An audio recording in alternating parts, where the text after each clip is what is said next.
हाल ही में उत्तराखंड के सीएम पुष्कर सिंह धामी जी ने बहुत ही प्राउड के साथ अनाउंस किया है कि उनका राज्य स्वतंत्र भारत का पहला राज्य बनने जा रहा है जिसमें यूनिफॉर्म सिविल कोड लागू होगा और वहां पर सभी समुदाय के लोगों को बराबरी के अधिकार दिए जाएंगे। और गौरतलब करने वाली बात यह है कि उन्होंने ये भी कहा है कि इस कानून से किसी भी समुदाय के किसी भी तरह की कोई आहत नहीं होगी। यूनिफॉर्म सिविल कोड, समान नागरिक संहिता, ये पिछले कुछ दिनों से बहुत ही ज्यादा न्यूज में है और आए दिन इस पर हमें डिबेट देखने को मिलती है। इस वीडियो में हम वही जानेंगे कि कानून क्या है और ये किस तरह के अधिकारों की बात करता है और पिछले कुछ दिनों से ये डिबेट में क्यों है, इसका बैकग्राउंड क्या रहा है। हेलो एवरीवन, मेरा नाम है अफशा और आप देख रहे हैं education with Afsha. Uniform civil code, हम इसकी शुरुआत करते हैं हिस्ट्री से। तो देखिए, ब्रिटिशर्स के आने से पहले हमारे देश के लोग अपने अपने रिलीजियस टेक्स्ट के तहत अपनी ज़िंदगी को गुजार रहे थे।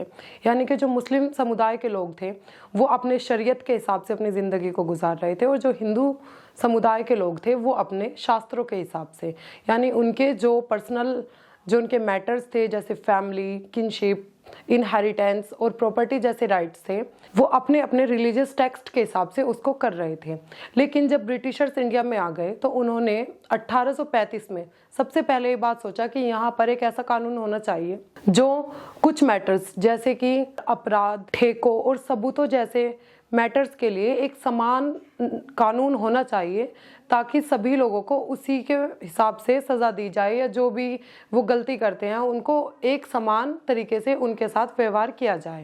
और उसी के स्वरूप जैसे आज हम देखते हैं Indian evidence act, IPC, CrPC, ये सब ब्रिटिशर्स के टाइम के ही वो कानून है जो हमें आज भी देखने को मिलते हैं।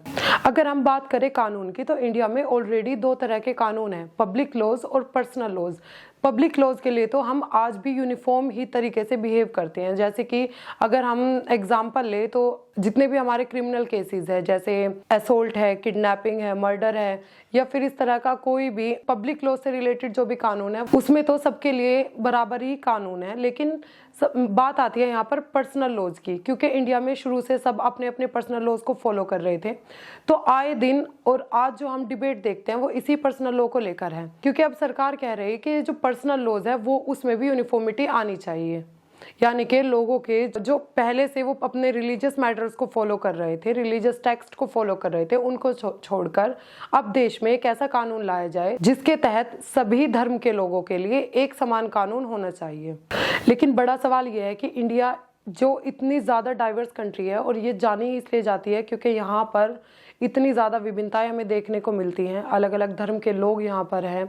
110 crore Hindus, 20 crore Muslims, 4 crore Christians और 3 करोड़ सिखों की इतनी बड़ी आबादी के साथ वाले देश में क्या एक समान कानून लागू होना पॉसिबल होगा? इसी के जवाब में सुप्रीम कोर्ट के फॉर्मर जज दीपक गुप्ता जी ने भी कहा है कि देखिए, मैं इस कानून के खिलाफ नहीं हूँ, लेकिन जब भी इस कानून की बात होती है तो देश में पॉलिसी से ज्यादा पॉलिटिक्स की बातें हमें दिखाई देती हैं। उनका ऐसा मानना है कि देखिए, मैं इस कानून के खिलाफ नहीं हूँ, लेकिन जब भी इस कानून की बातें होती हैं तो ऐसा इंप्रेशन इसका पड़ता है कि इस कानून को एक विशेष समुदाय यानी मुस्लिम समाज के लोगों को मद्देनजर रखते हुए बनाया जा रहा है। क्योंकि जब भी इस कानून की बात होती है तो हमेशा जो गलती गिनाई जाती है वो मुस्लिम समाज के लोगों की गिनाई जाती है कि उनके यहाँ पर 4 शादियाँ होती है, उनके यहाँ पर जो इक्वालिटी है वो नहीं दी जाती।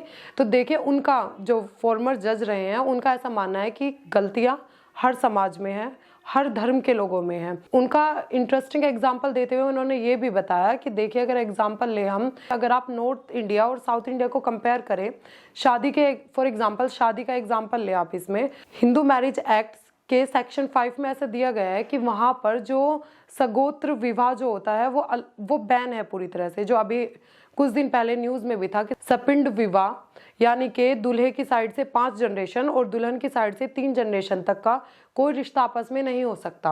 और ये प्रथा जो हिंदू मैरिज एक्ट है उसमें बैन की गई है।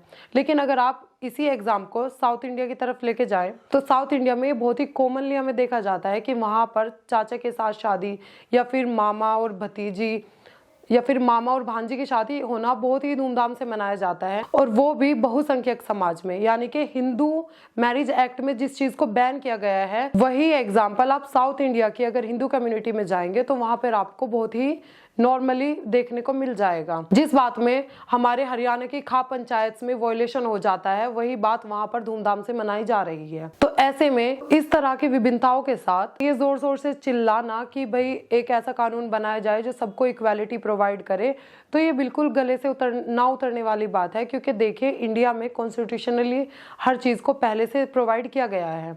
जहां पर हमें एक तरफ समानता का अधिकार है, वहीं पर दूसरी तरफ हमें फ्रीडम ऑफ रिलीजन भी दिया गया है एज ए फंडामेंटल राइट। तो अगर आप सिर्फ इक्वालिटी को देखेंगे तो फ्रीडम लोगों की कहीं ना कहीं वायलेट होगी।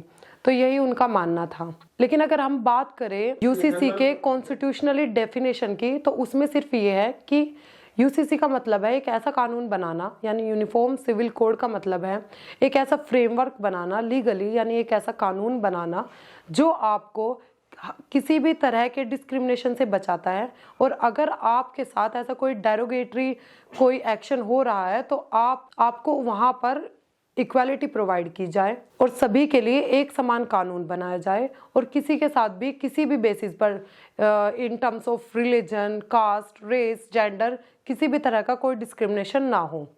तो इस तरह के कानून को हम यूनिफॉर्म सिविल कोड कहते हैं। यूनिफॉर्मिटी का मतलब होता है एक समान, यानी सबके जैसा, एक जैसा, यानी सबके लिए एक जैसा। जिसको अगर हम देखें तो कई बार हमारे देश में कई सारी मुहिम भी चलाई जाती है, जैसे कि 1 कंट्री 1 लॉ ऑन 1 सिटीजन जैसी मुहिम भी हमें कई बार हमारे देश में देखने को मिलती है। उत्तराखंड में लागू हुआ है। तो अगर हम उसके प्रोग्रेसिव और रिग्रेसिव पॉइंट्स के बारे में बात करें तो उत्तराखंड के सीएम ने इसके प्रोग्रेसिव पॉइंट्स में गिनवाया है कि देखिए, जो वहां पर जो यूसीसी लागू होने जा रही है, उसका पहला पॉइंट है कि उन्होंने लेजिटिमेट चाइल्ड के जैसे कोई कॉन्सेप्ट नहीं रखा है।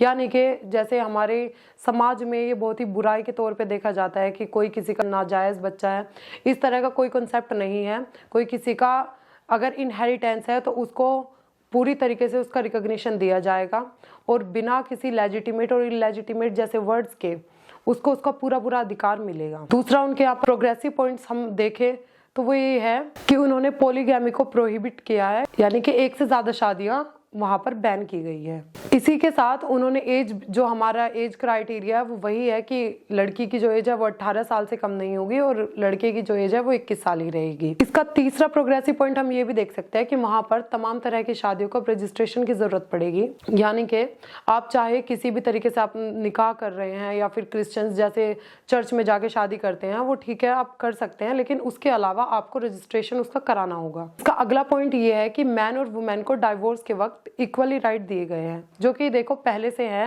लेकिन अब उन्होंने इस चीज को हाईलाइट करके बताया है कि डाइवोर्स के समय अब मैन एंड वुमेन को पूरा पूरा अधिकार है कि वो अपनी मर्जी से कभी भी तलाक ले सकते हैं। लेकिन दूसरी तरफ अगर हम इसके रिग्रेसिव पॉइंट्स की बात करें तो देखिए, इंडिया अपने कल्चर्स के लिए जाना जाता है। यहाँ पर लोग जो है बहुत ही सेंटिमेंट्स के साथ रहते हैं। ऐसे में उन्होंने लिव इन रिलेशनशिप को रजिस्ट्रेशन कराने की बात की है। यानी कि अगर आप इस तरह के किसी भी रिलेशन में हैं तो आपको रजिस्ट्रार को ये इन्फॉर्म करना होगा। तो यही था यूनिफॉर्म सिविल कोड। देखिए, कॉन्स्टिट्यूशनली हम इसको देखें तो इसमें सिर्फ इतना है, एक ऐसा कानून बनाना जो सभी को इक्वालिटी प्रोवाइड करे, जो किसी के साथ अगर डिस्क्रिमिनेशन हो रहा हो किसी भी बेस पर उसको कम करे।